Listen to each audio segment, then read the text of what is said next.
শ্লোক 13-14 সমং কায়শিরোগ্রী ধার্যন্যচলং স্থির সম্প্রেক্ষ নাসিকাগ্রং সং দিশ্চানবলোকজন প্রশান্তাত্মা বিগতভীর ব্রহ্মচারিব্রতে স্থিত মন সংযম্য মচ্চিত্ত যুক্ত আশিত মতপর।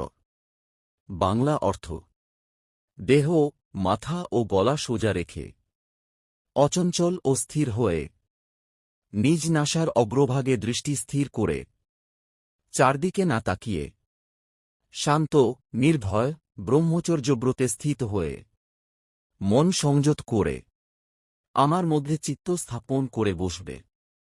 সংক্ষিপ্ত শিক্ষা: সোজা আসন, স্থির দৃষ্টি, ঈশ্বরে মন। ধ্যান মানে সম্পূর্ণ একাগ্রতা।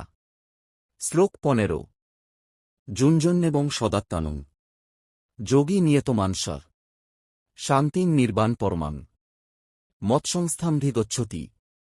বাংলা অর্থ এইভাবে নিয়মিত ধ্যান করতে করতে সংযত মনযুক্ত যোগী পরম নির্বাণরূপ শান্তি লাভ করে, যা আমার মধ্যেই প্রতিষ্ঠিত।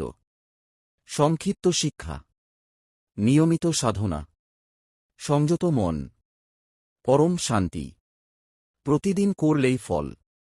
শ্লোক 16 নাত্যশ্নতস্তু যোগস্তি ন চৈকান্তমনস্নত ন চাতি স্বপ্নশীলস্য জাগ্রত নৈব চার্জুন।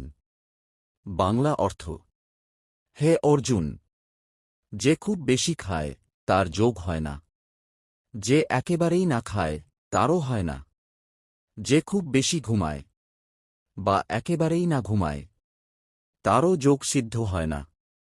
সংক্ষিপ্ত শিক্ষা: অতিরিক্ত, অল্প, মধ্যপথ, ভারসাম্যই যোগ।